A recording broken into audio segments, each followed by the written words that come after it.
প্রিয় দর্শক, শুভেচ্ছা জানাচ্ছি আপনাদের। গ্রামীণফোন আজকের সংবাদপত্রে স্বাগত জানাচ্ছি।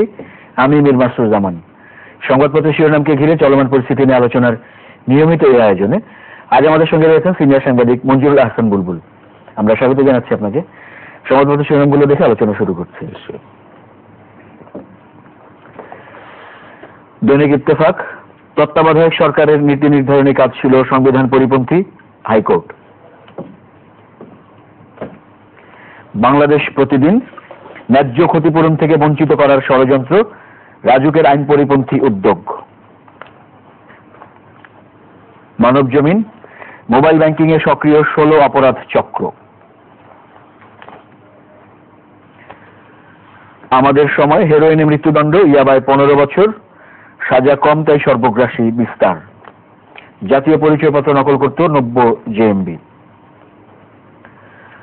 সকালের খবর, রামপাল বিদ্যুৎ কেন্দ্রের কয়লা বহনে 16 জাহাজ কেনা হচ্ছে। বাংলাদেশের মেয়েরা গ্রুপ সেরা। জয় জয় দিন, ঈদের টানা 6 দিনের ছুটি সরকারি চাকুরেদের। দৈনিক ইনকিলাব, অবহেলায় নবায়নযোগ্য জ্বালানি, ঘরে ঘরে বিদ্যুৎ পরিকল্পনা হোঁচট খাওয়ার উপক্রম। জগন্নাথ বিশ্ববিদ্যালয়ের নতুন ক্যাম্পাস হচ্ছে কেরানীগঞ্জে, মন্ত্রিসভার বৈঠকে সিদ্ধান্ত। ভোরের কাগজ, যুদ্ধাপরাধী মীর কাসেমের ফাঁসি কার্যকরের প্রতিক্রিয়া, কড়া জবাব পেল এবার তুরস্ক। আমাদের অর্থনীতি, এএফসি বাছাইয়ে বাংলাদেশ সেরা, শেষ ম্যাচেও আমিরাতের বিরুদ্ধে কৃষ্ণাদের জয়। দৈনিক দিনকাল, বেহাল মহাসড়ক। দৈনিক করতোয়া, জঙ্গিদের লাশ নিচ্ছেরা স্বজনরা, বিব্রত কর্তৃপক্ষ। The Independent, tax on private varsities illegal, says high court. সংবাদপত্রের শিরোনামগুলো দেখলাম। আজও ওই শিরোনামটি রয়েছে যে যুদ্ধাপরাধী মীর কাসেমের ফাঁসির রায় কার্যকর হওয়ার পরে বাইরের যে রাষ্ট্রগুলো অন্যরকম প্রতিক্রিয়া দেখিয়েছে, তার মধ্যে আজ তুরস্কের ব্যাপারেও বাংলাদেশ তার জবাবি প্রতিক্রিয়া দিয়েছে। যুদ্ধাপরাধীদের বিচার যখন শুরু হয় তখন আমরা কয়েক ধরনের প্রতিক্রিয়া দেখতাম। এক ধরনের হলো যে সাধারণভাবে যে সকল দেশে মৃত্যুদণ্ড নেই তারা মৃত্যুদণ্ড রহিত করার জন্য দাবি জানিয়েছেন। এটা একটি সাধারণ নীতি। Human rights watch, amnesty international সহ আন্তর্জাতিক অনেকগুলি সংগঠন এটা করেছেন। দ্বিতীয় আরেক ধরনের দেশ যে এই বিচার ঠিকভাবে হচ্ছে না, বিচারের মধ্যে নানা ধরনের সমস্যা আছে, সেগুলো নিয়ে যুক্তরাষ্ট্র সহ কতিপয় দেশ, ইউরোপিয়ান ইউনিয়নের কতিপয় দেশ প্রশ্ন তুলেছেন। আর পাকিস্তান বা তুরস্কের যে চেহারাটা আমরা দেখেছি, তারা বরাবরই এই মানবতা বিরোধী অপরাধে যাদের বিচার হচ্ছে, মধ্যপ্রাচ্যের আল জাজিরা সহ কয়েকটি মিডিয়া তাদেরকে সবসময় ইসলামিস্ট স্কলার বলে প্রচার করবার চেষ্টা করতেন। পাকিস্তান এবং তুরস্ক যেভাবে প্রতিক্রিয়া দেখিয়েছে, তাদের প্রতিক্রিয়াটা একেবারেই আমাদের অভ্যন্তরীণ রাজনীতিতে, অভ্যন্তরীণ রাষ্ট্রাচারের হস্তক্ষেপের সামিল। এটি দুইটি দিক আমি দেখি। একটি দিক হচ্ছে যে পাকিস্তানের অতিমাত্রার প্রতিক্রিয়া এই বিচারের যৌক্তিকতা প্রমাণ করে। যৌক্তিকতা প্রমাণ করে এই কারণের জন্য যে পাকিস্তান এখনো মনে করে যে লোকগুলির ফাঁসি হলো শুধুমাত্র 1971 সনে এরা তাদের সহযোগী ছিল না, 2016 সন পর্যন্ত তাদের একটা পাকিস্তান সম্পর্ক, পাকিস্তানের সঙ্গে তাদের একটা আত্মিক সম্পর্ক ছিল। যার ফলে পাকিস্তান যখন তাদের মৃত্যুতে রাষ্ট্রীয়ভাবে প্রতিবাদ জানায়, পাকিস্তানের পররাষ্ট্র দপ্তর, পার্লামেন্ট, পাকিস্তানের জামাত ইসলাম দল হিসেবে যদি প্রতিবাদ জানাতো আমার কোনো আপত্তি ছিল না, কারণ তাদের একটা আন্তর্জাতিক দলীয় সংহতি আছে, সেই সংহতি থেকে তারা জানাতে পারে। কিন্তু যখন পাকিস্তান রাষ্ট্র হিসেবে বলে, তখন আমার কাছে মনে হয় যে পাকিস্তান মনে করে এটা তাদের নাগরিক। আমার বক্তব্যটি খুব স্পষ্ট, যদি পাকিস্তান মনেই করে যে এগুলি তাদের নাগরিক, পাকিস্তান তাদেরকে, এই নাগরিকগুলিকে তাদের দেশে নিয়ে যেতে পারে। অথবা এই যাদের মৃত্যুদণ্ড কার্যকর হয়েছে তাদের পরিবার পরিজন যদি মনে করে যে পাকিস্তান তাদের এখন পর্যন্ত রাষ্ট্রীয় ঠিকানা, তারা সেখানেও চলে যেতে পারে। কিন্তু তারা বাংলাদেশে থাকবেন, বাংলাদেশে ব্যবসা করবেন, বাংলাদেশের আলো হাওয়ায় বড় হয়ে উঠবেন, বাংলাদেশে ব্যাংক বিমা করবেন, বাংলাদেশে হাসপাতাল তৈরি করবেন। আর বাংলাদেশের মুক্তিযুদ্ধের বিরুদ্ধে অপরাধ করার জন্য বাংলাদেশ রাষ্ট্র হিসেবে একটা বিচার করবে, সেটার জন্য পাকিস্তান প্রতিক্রিয়া জানাবে, এটা খুবই অশোভন। কাজেই পাকিস্তান যখন এতদিন পরে এরকম প্রতিক্রিয়া জানায়, 1971 সনে পাকিস্তান যেভাবে তাদেরকে সহযোগী মনে করতো, এখনো তাই মনে করে। কাজে বাংলাদেশ খুব যথাযথভাবেই পাকিস্তানের সমর্থক, পাকিস্তানের সহযোগী, 71-এর দালালদের মানবতা বিরোধী অপরাধে বিচার করছে, এই যুক্তিবাদে প্রতিষ্ঠিত হয় এটা পাকিস্তানে। তুরস্ক এখানে কেন আসে? তো এটি কেউ কেউ খুব সহজ একটা সমীকরণ টানতে চান যে তুরস্কের সঙ্গে পাকিস্তানের ভালো সম্পর্ক। তুরস্কের, আমি একটা টেলিভিশনে একজন সম্পাদকের বক্তব্য শুনলাম, তিনি বললেন যে তুরস্কের সাথে পাকিস্তানের এতই ভালো সম্পর্ক যে তুরস্কের প্রেসিডেন্ট এরদোগানের মেয়ের বিয়েতে পাকিস্তানের প্রধানমন্ত্রী নওয়াজ শরীফ গিয়েছিলেন। এগুলি চায়ের দোকানের কথা। এগুলি আপনি ওই অর্থে রাজনৈতিক সম্পর্ক যদি স্থাপন না করতে পারেন তাহলে পরে এটি মূল বিশ্লেষণ ঠিক হবে বলে মনে হয় না। তুরস্কেতে এখন যারা রাষ্ট্র ক্ষমতায় আছে তারা কারা? এরদোগান সহ তার যে দল, সেটি হচ্ছে আধুনিক তুরস্কের প্রতিষ্ঠাতা কামাল আতাতুর্কের চূড়ান্ত বিপরীত একটি শক্তি। 1923-24 সনে কামাল আতাতুর্ক আধুনিক তুরস্কের প্রতিষ্ঠাতা, তিনি বলতেন যে আধুনিক সভ্য সমাজ বিপদগ্রস্ত হবে যদি তারা নারীদের সম্মান না দেয়। কারণ নারীরা হচ্ছে ঈশ্বরের সৃজনশীল সবচাইতে হিউম্যান ক্রিয়েচার, মানুষের মধ্যে সবচাইতে সৃজনশীল যে অংশ, তাকে ঈশ্বর তৈরি করেছেন নারী হিসেবে। এইভাবে তাদের আমরা সভ্যতার সূচকে পিছিয়ে পড়বো যদি তাদের সঙ্গে খারাপ ব্যবহার করি। এটি 1923 সনে কামাল আতাতুর্ক বললেন। আর এরদোগান এখন বলেন যে নারী এবং পুরুষের সমতা, এই দর্শনটি ঠিক না।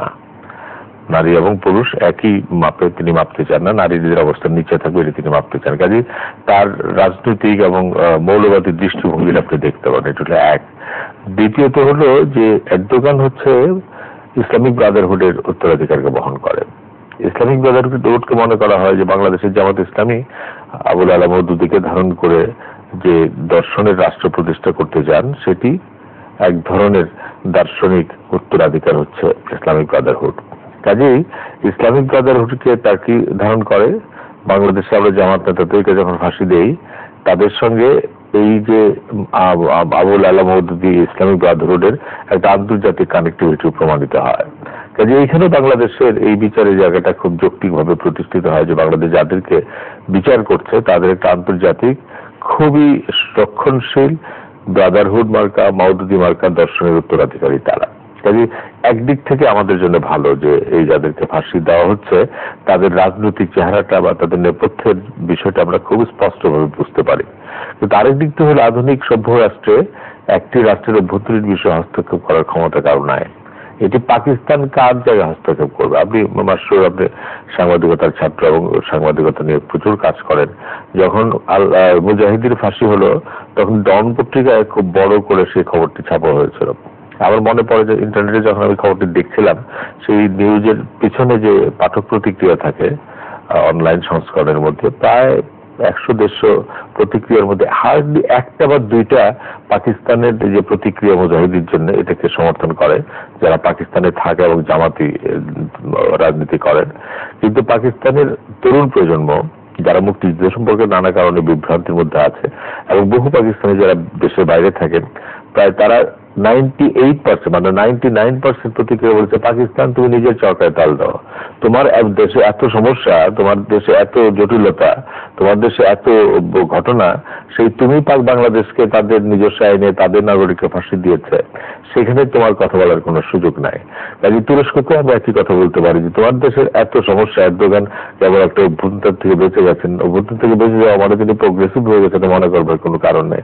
তিনি খুব সুবিধাবাদী রাজনীতি করেন। কিছুদিন এই মানে কয়েক মাস আগে তিনি রাশিয়ার চূড়ান্ত বিরুদ্ধে ছিলেন। এখন যেহেতু তার এই অভ্যন্তরের পিছনে তাদের একটা ধর্মীয় নেতা যিনি যুক্তরাষ্ট্রে আছেন তাকে দায়ী করা হয় যুক্তরাষ্ট্রের সহায়তা করছেন, চট করে তিনি ভুল পাল্টে এখন রাশিয়ার পক্ষে চলে গেছেন। তিনি ভুল পাল্টে এখন আইএস এর বিরুদ্ধে, যে আইএস তার সীমান্তে আইএসকে প্রশ্রয় দিয়ে তুরস্ক দীর্ঘদিন ধরে কুর্দিদেরকে হত্যা করছে এবং কুর্দিদের যে গণহত্যা এবং 1971 সালে বাংলাদেশের যে গণহত্যা, তার মধ্যে আপনি একটা মূল খুঁজে পাবেন।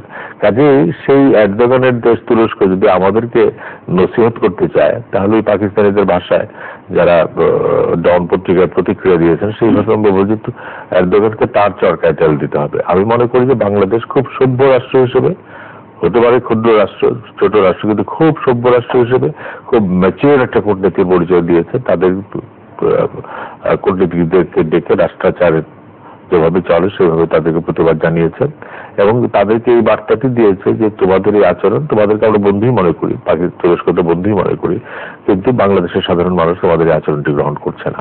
আমরাও ওই অনুষ্ঠান থেকে বাংলাদেশের লক্ষ লক্ষ কোটি কোটি মানুষ যারা দেশ এবং বিদেশের অনুষ্ঠান দেখেন তাদের সেন্টিমেন্টকে এইটুকুই বলতে চাই যে পাকিস্তান যা করেছে সেটা অশোভন করেছে এবং তাদেরকে এই অসভ্য আচরণ থেকে বের হয়ে আসতে হবে। তারা নানা কারণেই কেউ কেউ পাকিস্তানকে বলে যে পাকিস্তান কি non functional state, dysfunctional state. আমি বলি যে পাকিস্তান একটা মানে রুইন্ড স্টেট, একটা ভ্রষ্ট রাষ্ট্র। এটা আমি এখন বলি না, এই গত নির্বাচনের আগে যখন এই নওয়াজ শরীফ নির্বাচনে প্রতিদ্বন্দ্বিতা করছিলেন পাকিস্তান মুসলিম লীগের পক্ষ থেকে, তখন করাচিতে একটা সাংবাদিকদের সম্মেলন ছিল, সেই অনুষ্ঠানে তিনি এসেছিলেন। আমি তাকে বলেছিলাম যে পাকিস্তান কোন বিবেচনায় একটা রাষ্ট্র, কারণ পাকিস্তানের আকাশ আমেরিকানদের দখলে, পাকিস্তানের যে কোনো সময় যে কোনো জায়গায় ড্রোন হামলা হতে পারে এবং এই হামলা করার মধ্যে দিয়ে পাকিস্তান রাষ্ট্রকে ভাড়া দেওয়া হয়েছে। আপনি জেনারেল পারভেজ মোশাররফের আত্মজীবনী পড়বেন, সেখানে জেনারেল পারভেজ মোশাররফ পরিষ্কার করে বলেছেন যে আমাকে বলা হয় আমি নাকি আমাদের আকাশকে আমেরিকার কাছে ভাড়া দিয়েছি, কিন্তু আমার কখনোই গণা হয় না যে এই জন্য আমেরিকা আমাদেরকে কত টাকা দিয়েছে।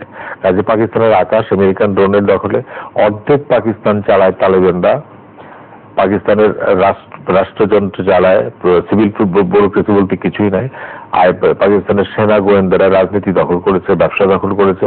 খুব থিন একটা পাকিস্তান সিভিল সোসাইটি আছে, আসমা জাহাঙ্গীররা যেটা রিপ্রেজেন্ট করেন। এছাড়া পাকিস্তান একটা স্টেট তার আকাশ মানুষের দখলে, তার ভোট মানুষের দখলে, তার রাজনীতি সেনাবাহিনীর দখলে। ওই কিন্তু বলছেন একজন কূটনীতিক যে কেউ কেউ বলে যে একটি রাষ্ট্রের সেনাবাহিনী থাকে, আর পাকিস্তানের বলা হয় যে একটা সেনাবাহিনীর একটা রাষ্ট্র থাকে। তো এইরকম ক্যারেক্টারের একটি রাষ্ট্র, যাকে আমরা নন ফাংশনাল সোশ্যাল টাইম অনেক রুইন্ড স্টেট, তারা তাদের দিক সামলাক, আমরা আমাদের আইনে আমাদের ফাঁসি দিয়েছে লোকজন। তুরস্ক তাদের দিক সামলাক, কারণ তারা যে কোনো কারণেই হোক এই অভ্যুত্থান প্রক্রিয়া আমরা সব কখনোই সমর্থন করি না, সেই অভ্যুত্থান প্রক্রিয়ার মধ্যে দিয়ে জীবন পেয়েছে এরদোগান। কাজে তুরস্ককে তাদের দিক সামলাতে বলা উচিত এবং বাংলাদেশের সাধারণ মানুষের সেন্টিমেন্টটা বোঝা উচিত, তারা যদি তারা বন্ধু রাষ্ট্রের তালিকায় আমাদের সঙ্গে থাকতে চায়। আমরা আরেকটি শিরোনাম দেখেছি যে আমাদের দেশে সাম্প্রতিক জঙ্গি হামলার ঘটনাগুলোর পর যেটি হয়েছিল যে বিদেশিরা এক ধরনের আতঙ্কের মধ্যে থাকা এরকম ব্যাপার তৈরি হয়েছিল। তো বিদেশিদের নিরাপত্তা জোরদারের ব্যবস্থার কথা আমরা দেখেছি শিরোনামে, পাশাপাশি বিমানবন্দরগুলোর নিরাপত্তা ব্যবস্থা ঢেলে সাজানোর কথা আমরা দেখেছি। এটা আধুনিক মানে সমসাময়িক হলে এই যে জঙ্গি হামলা, সন্ত্রাসী হামলা, এটা তো একটা গ্লোবাল সমস্যা। এটা কখন কোন জায়গায় কি হবে এটার কোনো প্রেসক্রিপশন এখন নাই। যুক্তরাষ্ট্রে প্রতিদিনই একটা দুটা ঘটনা ঘটছে, পৃথিবীর বিভিন্ন জায়গায় ঘটছে। কাজে অত্যন্ত সঙ্গত কারণেই বাংলাদেশ নানা কারণে ভালনারেবল। কাজে বাংলাদেশে আমাদের স্পর্শকাতর জায়গাগুলো নিরাপত্তা জরুরি করা দরকার, আমাদের এয়ারপোর্টও নিরাপত্তা জরুরি করা দরকার। আমি শুধুমাত্র একটি জায়গায় সতর্ক থাকতে বলছি, নিরাপত্তার বাড়াবাড়ি যাতে যাত্রী সাধারণের হয়রানির শিকার না হয়। কারণ আমাদের এই এয়ারপোর্ট দিয়ে আপনি খেয়াল রাখবেন যাওয়া এবং আসার মধ্যে বাংলাদেশের অত্যন্ত সাধারণ নিরীহ জনগোষ্ঠী আছে যারা হয়তো জীবনে কোনোদিন এয়ারপোর্টে যায় নাই। তারা বিদেশে যখন চাকরি করতে যায় প্রথমবারের মতো এয়ারপোর্ট দিয়ে যায়। আমাদের একটা বড় অংশ মিডল ইস্ট এবং অন্য দেশে কাজ করে। আবার তারা যখন বিদেশ থেকে আসে তারা হয়তো বছরে একবার দুইবার আসেন। কাজেই সেই অর্থাৎ ইউরোপিয়ান বা আন্তর্জাতিক মানের বিমানবন্দরে যেভাবে যাত্রীদের হ্যান্ডেল করা হয় তার চাইতে আমাদের একটা ভিন্ন রকম করা। কাজে আমার বক্তব্য হলো নিরাপত্তা নিয়ে কোনো প্রশ্ন নাই, এটা আমাদেরকে মানতে হবে। তাতে যদি একটু আমাদের দীর্ঘ সময় লাগে, লাইনে দাঁড়িয়ে থাকতে হয়, কর্মকর্তাদের সহযোগিতা করতে হয়, এটা করতে হবে। কিন্তু আবার কর্মকর্তাদের দিক থেকে বা প্রশাসনের দিক থেকে খেয়াল রাখতে হবে এটা যাতে নিরাপত্তার নামে বাড়াবাড়ি বা মানুষের হয়রানির কোনো কারণ না হয়ে দাঁড়ায়। আমরা শিরোনামে দেখেছি যে জঙ্গিরা যেভাবে তৎপরতা চালায় তার মধ্যে তারা পারিবারিক সম্পর্ক গঠন এবং একজন জঙ্গি তার পরিবারকে এরকম জঙ্গি করে তোলা, এটি যেমন রয়েছে যে নারী জঙ্গিদের বেশ সংখ্যা রয়েছে। আজও 4 জন, মানে গতদিন 4 জন নারী জঙ্গি ধরা হয়েছে এই জায়গা থেকে, এরকম শিরোনাম রয়েছে। এটা তো সর্বব্যাপী এখন তারা যে কোনো জায়গা থেকে, আমরা একসময় মনে করতাম শুধুমাত্র রিলিজিয়াস স্কুল থেকে এই ঘটনাগুলি ঘটে, একটু দরিদ্র পরিবার থেকে ঘটে, কিন্তু এখন তো দেখলে তা না। এটি তো আপনার এই অনুষ্ঠানের মধ্যে বিভিন্ন সময় বলেছি যে মানে তারুণ্যের যে বিকাশের জায়গাটা সেটি যদি কোনো কারণে সমাজ, পরিবার বা ব্যক্তি কারণে রুদ্ধ হয় তখন তাদের মধ্যে এক ধরনের হতাশার সৃষ্টি হয়। যখন হতাশার সৃষ্টি হয় সেই হতাশার সৃষ্টির মধ্যে থেকেই তাদের নানা বিপথে পরিচালিত হওয়ার, কেউ নেশায় আসক্ত হয়ে পড়ে, কেউ পড়াশোনা ছেড়ে দেয়। এই ইদানিংকালে যেটি হয়েছে এই যে হতাশা তার সঙ্গে একটা রোমান্টিসিজম এই দুইটি মিলিয়ে জঙ্গিবাদের প্রতি আকৃষ্ট হওয়ার প্রবণতা আছে। আরেকটা হচ্ছে যে একটা যে যা পাই নাই সেটা পাওয়ার একটা আকাঙ্ক্ষা। আমি সেদিন আমাদের কাউন্টার টেররিজম ডিপার্টমেন্টের যে প্রধান আছেন মনিরুল ইসলাম, তিনি ঢাকা বিশ্ববিদ্যালয়ে একটা অনুষ্ঠানে বক্তব্য রাখছিলেন। সেই বক্তব্যের মধ্যে তিনি বলছিলেন যে একটা ডায়াগ্রাম আমাদেরকে দেখাচ্ছিলেন। তিনি বলছিলেন যে জঙ্গিরা কিভাবে একটা তরুণকে আকৃষ্ট করে। প্রথমে দেখে যে ছেলেটা এক ধরনের তার মধ্যে হতাশা কাজ করে, তো তার প্রথম তাকে ব্রেন ওয়াশ করা হয় যে এই হতাশা থেকে মুক্তির একমাত্র পথ হচ্ছে তোমার ধর্মচর্চা। তো সে যখন ধর্মচর্চার মধ্যে যায় সেটিও খারাপ কিছু না, কিন্তু ধর্মচর্চার মধ্যে যাওয়ার পরে তখন তাকে বলা হয় যে ঠিক আছে তুমি তো মসজিদে ধর্মচর্চা করো, তার চেয়ে বড় জায়গায় তুমি আসো। তখন তাদের যে ডেন, তাদের যে জায়গা, সেখানে তখন আসলটা হয় এবং বলা হয় যে তুমি ধর্মচর্চা করো কি জন্য? তুমি ধর্মচর্চা করো পরপারে যাওয়ার জন্য। তো পরপারে যাওয়ার দুইটি পদ্ধতি আছে এবং বেশি লাভজনক পদ্ধতি আছে। প্রথমটি হচ্ছে তুমি যদি স্বাভাবিক ধর্মচর্চা করে মারা যাও, তোমার মৃত্যু হবে, তোমার কবর করা হবে, ফেরেশতা আসবে, তোমাকে জিজ্ঞাসাবাদ করবে, তারপর তোমার ভাগ্য নির্ধারণ করা হবে। আর যদি তুমি এই যে ধর্মচর্চা বা আল্লাহর নামে যদি জিহাদ করো, তাহলে তোমাকে এইসব কিছু লাগবে না, তুমি মারা যাওয়ার স্ট্রেট বেহেশতে চলে যাবা। এই যে একদম সরাসরি শর্টকাট রাস্তা, তখন তার মধ্যে এটি মনে হয় যে তাহলে তো আমি সেটাই চাই। তো কাজে সেই জায়গাতে মাননীয় প্রধানমন্ত্রী যখন আসাম সম্মেলন থেকে ফিরে তিনি কয়েকটি মৌলিক প্রশ্ন করেছিলেন যে জঙ্গিবাদ দমনের জন্য আমাদের তাদের চিন্তা চেতনায় পরিবর্তন কারা আনে, এই গ্রুপটি কারা তাদেরকে আশ্রয় দেয়, কারা তাদেরকে অর্থ দেয়, কারা তাদেরকে অস্ত্র দেয়। এই সবগুলির প্রশ্নের জবাব যদি আমরা বের করতে পারি তাহলে পরে দেখবেন যে একটা বিশাল নেটওয়ার্ক আছে। কাজে শুধুমাত্র একটি ঘটনা বা একজন ব্যক্তি বা একটি দল এরকম মনে করবার কোনো কারণ নেই। কাজে এখানে আপনি যেটি বলছেন যে এই যে নারী বা আপনার উচ্চ মেডিকেল কলেজের শিক্ষার্থী, ইংরেজি মাধ্যমের শিক্ষার্থী মেয়েরা চলে যাচ্ছে, হাজবেন্ড ওয়াইফ দুইজনে পরিবার ছেড়ে চলে যাচ্ছে। কাজে সমস্যাটার ভয়াবহতাটা বুঝতে হবে। কাজে সেই জায়গাটাতে সমাজকে এটা শুধুমাত্র মিলিটারি সমাধান আছে বলে আমি মনে করি না, বা শুধুমাত্র পুলিশি সমাধান আছে এটা মনে করি। এটা সামাজিক একটা চর্চার বিষয়। আমার মনে হয় বাংলাদেশে একটা সামাজিক আন্দোলন কিন্তু তৈরি হয়েছে। শিক্ষা প্রতিষ্ঠানের ছেলেমেয়েরা মিছিল করছে, পেশাজীবী প্রতিষ্ঠানগুলি করছে, এটি খুব ইতিবাচক দিক। এটা যদি পরিবার কেন্দ্রিক আমরা করতে পারি, যেটা প্রধানমন্ত্রী সেদিন বলেছেন যে একটি ছেলে মেয়ে 4 মাস 6 মাস 5 মাস করে যোগাযোগ নাই, তাহলে পরিবারের মধ্যে একটা উৎকণ্ঠা কাজ করবে না?